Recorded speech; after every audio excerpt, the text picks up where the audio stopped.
એક વાત આપણે યાદ રાખવાની છે કે આપણે અહીંયા સંસારમાં ભટકવા માટે નથી આવ્યા.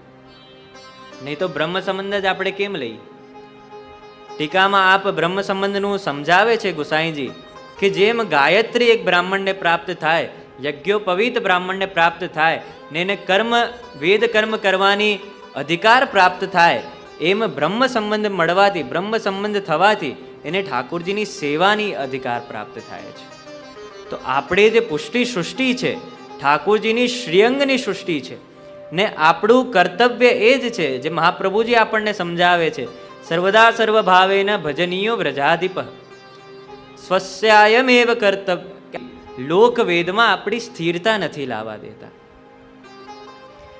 ઘણીવાર આપણને એવું થાય કે મારી સાથે આવું કેમ થઈ રહ્યું છે. ઘણીવાર એવી પરિસ્થિતિઓ આપણી સામે આવે, આપણે આટલા પાઠ કરીએ છીએ, આટલું સત્સંગ કરીએ છીએ, તો પણ ઠાકોરજી મારું આ કાર્ય કેમ નથી કરી આપતા. ગઈકાલે પણ મેં આ વાત કીધી હતી કે એ વસ્તુને ગ્રહણ કરવાની આપણી અત્યારે એ ક્ષમતા નથી, એટલે એ વસ્તુ આપણને પ્રાપ્ત નથી થતી. એટલે લોક અને વેદમાં આપણી ગતિ ના થઈ જાય એમાં એ ધ્યાન રાખીને ઠાકોરજી આપણી લોકવેદમાં સ્થિરતા નથી થવા દેતા. આપણે ત્યાં એક બહુ સુંદર પદ છે, સબ દિન હોત ના એક સમાન. એનું આપણે એક બે ઘડી ગાન કરીએ.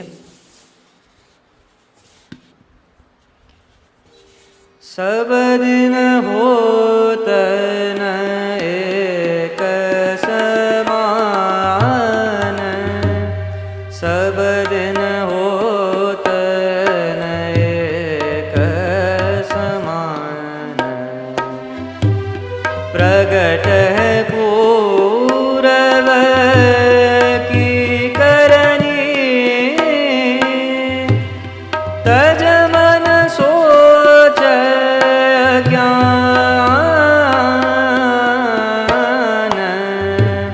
सब दिन होत न एक समान,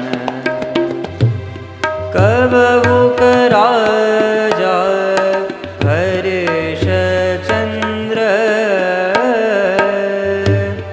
ग्रह संपत्ति मेरो समान,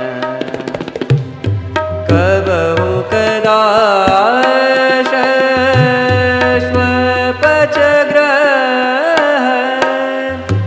हवे के अंबर हरत मसान, सब दिन होत न एक समान,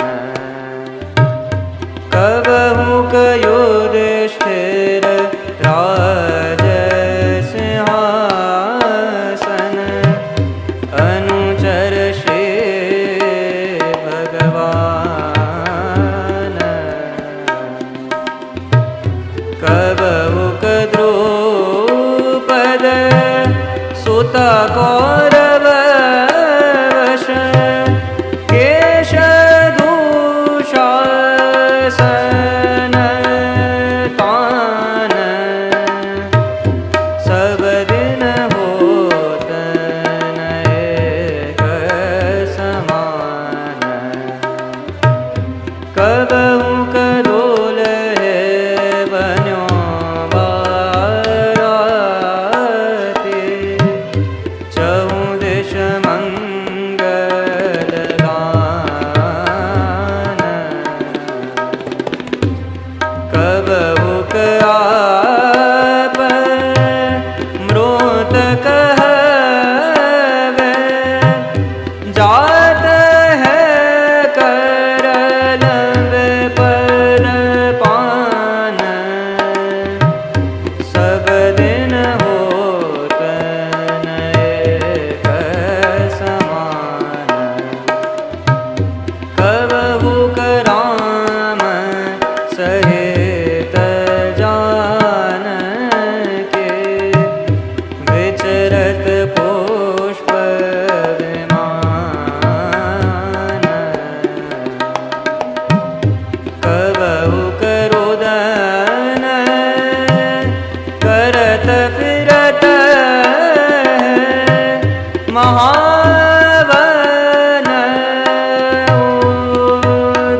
જબ જુદા